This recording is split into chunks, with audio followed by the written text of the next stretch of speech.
Welcome to Focus Today. I'm your host, Perry Atkinson. You know, we do a lot of, reporting and interviewing of all things that are pro-life around the world. And I'm delighted today to have Nir Salomon with us. He's the executive director of the leading pro-life organization in Israel. You can go to israelbabies.com is the website, israelsbaby.com, and check out all of their activities there. So it's a great pleasure to have Nir with us today. Nir, good to see you. How are you, friend? Good to see you too. Good to be back. Thank you. The best to you. Well, tell us about your organization. Well, the Efrat organization has been around for close to 50 years now. Wow. We have actually succeeded in helping close to 90,000 women make the choice they really wanted to make, which is to have the babies that God has entrusted them with. And that's what we're all about. That is amazing. 90,000. How do you Close to, we want to celebrate that number. We're not there yet, but we're close to 90,000, correct. That's wonderful. So what impact did October 7th have on the pro-life movement there in Israel? That's an interesting question because on the one hand, Israel is blessed with a baby boom. Many more people understand the value of life and have cherished life even more than before. Israel is a very life-affirming country. So even though, unfortunately, there are a lot of abortions taking place in Israel, it's not used frivolously or as a form of birth control. It's really because women find themselves in peculiarly difficult situations. And the stress of not being able to provide, not knowing what the future looks like, that's where they need our help. So in the war, while on the one hand, life has been embraced to its totality, I would say. But on the other hand, there's so many women that have faced very difficult situations. Their husbands lost their jobs. They're out in reserve duty. They don't know if they'll be back. You know, my wife related to me a terrible interaction my son had with his friends. My son is 21 years old. He serves in the Golani Brigade, a commander in the Golani Brigade. And he was sitting with his friends talking about another friend of theirs, and they mentioned his name, and they said, "Have you heard what happened to him?" So my son said, "What happened to him? He's getting married?" So he said, "No, he's not getting married." "What, so he's dead?" So that's a very surreal reality that we are living within this war. Unfortunately, we lost a tremendous amount of people. So the uncertainty that women are faced with today during the war, will my husband come back? Will he come back in full form? Will he come back having his job? Will his business collapse? Will it be recovered? What is going to be? That causes a lot of women to be under tremendous stress, and we get these calls every day. You know, we don't know what to do. What is going to happen? We really need your help. And that's where Efrat comes in. Efrat comes in standing by the woman's side, telling her, A, she's not alone, and providing all the emotional and, when needed, the financial support in order to get through that difficult period. It's only through that difficult period that they need help. These women are strong women. They have strong men by their side, or they will have a strong man by their side. And we need to be there in their most difficult moment where they feel they have no choice other than at this moment to terminate their pregnancies. Wow. Let me say again to those who want to get involved here, israelbabies.com is the website, israelbabies.com. There is a picture of the landing page. You can check that out. So, Nir, let me ask you this. How do you find the women? How do women find you?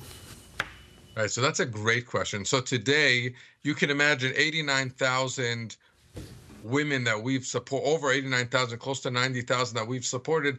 That's already a significant population in general Israel, right? So that's already a percentage of the Israeli population. So today, a lot of times it's word of mouth. So a woman will call us up and say, "Listen, my neighbor is contemplating an abortion. You need to speak with her." Or a woman will call up that she herself is in distress. So that is the primary way in which we get calls. A woman herself, her friend or family, or a social worker or a doctor who knows somebody's in need will tell the woman, "Listen, reach out to Efrat." That's how they get to us. However, we want to make sure that every woman knows that we are out there in their critical moment. And a lot of times, and you see this, unfortunately, in the U.S. a lot, The pro-choice movement, I say pro-choice in quotation marks, because really what it means is pro-abortion community, they try to make sure that you are so swayed and so skewed that you don't even know that there's another voice out there.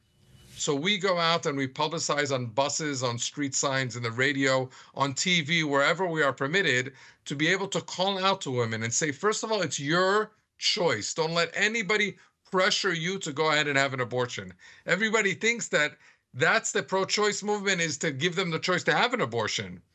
We don't think that's true. We think that a woman is wired to have a baby. And the real pro-choice movement is to give her a choice to have that baby when she feels she has no more choice and is being pushed to the wall to terminate her pregnancy. So that's how they reach out to us.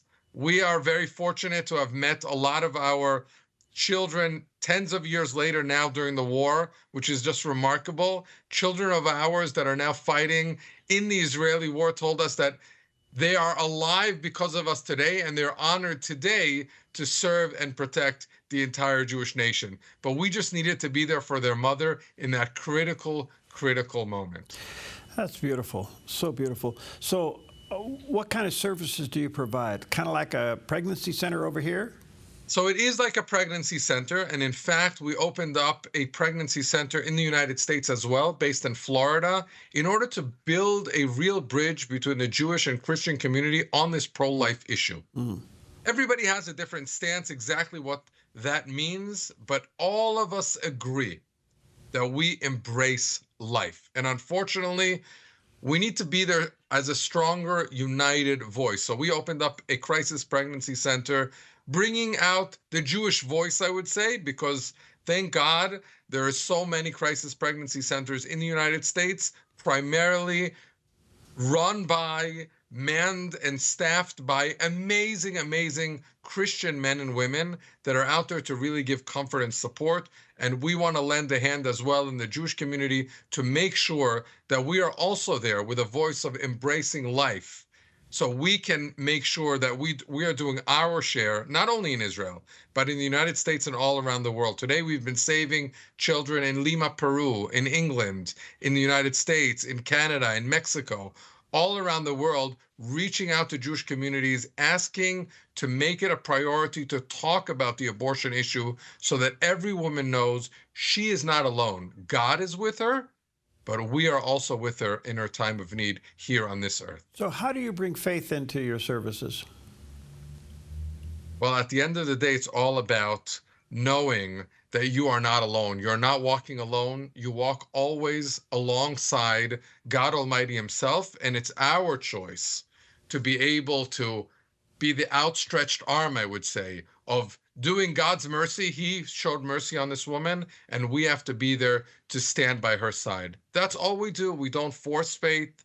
We don't push faith. We're just there by her side to give her the comfort she needs in order to carry through the difficult time that she is facing at that point in time. And the rest is history, really.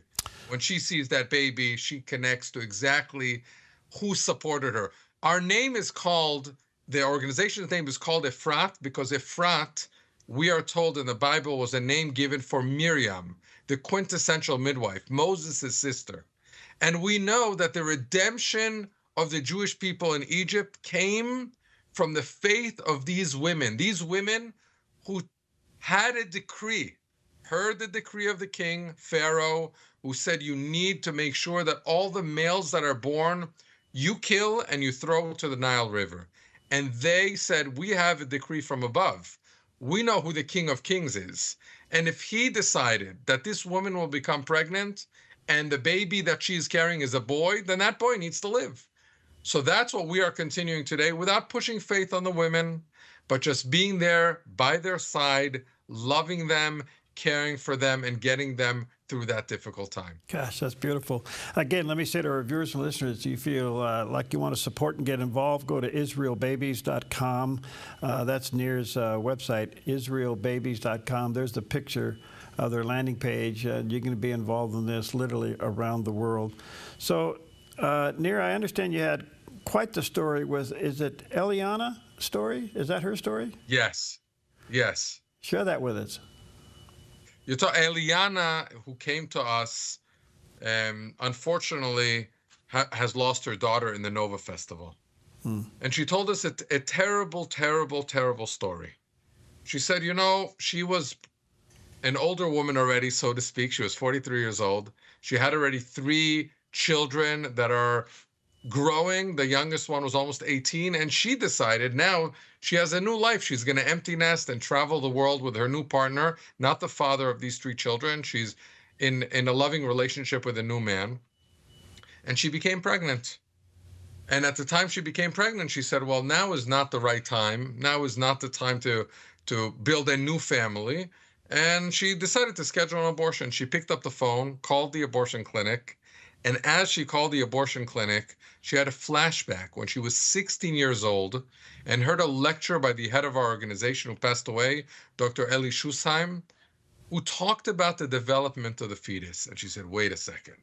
Maybe I don't want this child, but I can take the life of my child. So she closed the phone. A few days later, she decided, forget about it. Everybody's saying an abortion is fine. She picked up the phone again to schedule the abortion again. And again, that same voice from Dr. Schusheim haunted her, so to speak. And she says, I can't do this. She closed the phone again. She decided to take a vacation, and she went up north in Israel, beautiful, beautiful area, to a little bit clean her mind, and she said to her boyfriend at the time, you and I want this abortion. We need to pray to God to give us the sign that we should have an abortion. Can you imagine somebody praying to God to get a sign to have an abortion? So she did. She did. She prayed. They went to a very special holy site up north. And when she met her husband, men and women pray separately in the Orthodox community. While she wasn't an observant Jew, she's a very strong believer. And as she met her boyfriend at the time, as they walk down to the street, and she says, now God is going to give us a sign. I prayed so strong to him, he's going to give us a sign that I can have the abortion. A bus passes by with a sign of the Efrat organization. And she says, okay, God, that's not the sign I wanted. I wanted the sign that I should have an abortion. She was very upset at God at the time, but she realized that that was a sign to keep this baby. This baby grew up. He was about 2 years old. He became very, very connected to his sister Moria, but unfortunately his sister Moria on October 7th was found missing. She was at the Nova Festival. She was missing for about 10 days, and then she was given notice. The mother was given notice that her daughter was murdered in the Nova Festival. And all she wanted to do is crawl up in bed and die. And then she said, but wait a second, I have a young child to take care of. And then she realized, God didn't ask me when he took the life of my daughter, but he didn't ask me when he made me pregnant either. This pregnancy, even though it was unplanned, I used protection, but it was obviously God's plan, because I wasn't supposed to save this baby's life. This baby came to the world to save my life, because without him today, I would not have any reason to live. And she came to us and said, I want to speak on behalf of Efrat and tell every woman out there that if God blesses you with a special, special, special gift of a child, there's a reason for that. And for me, it was to give me life, not only to give him life. So God willing, we should partner with every organization that is willing to reach out to another woman, help her, support her, and give life to another beautiful, beautiful baby boy, baby girl who will grow up. One of them grew up to be Moses.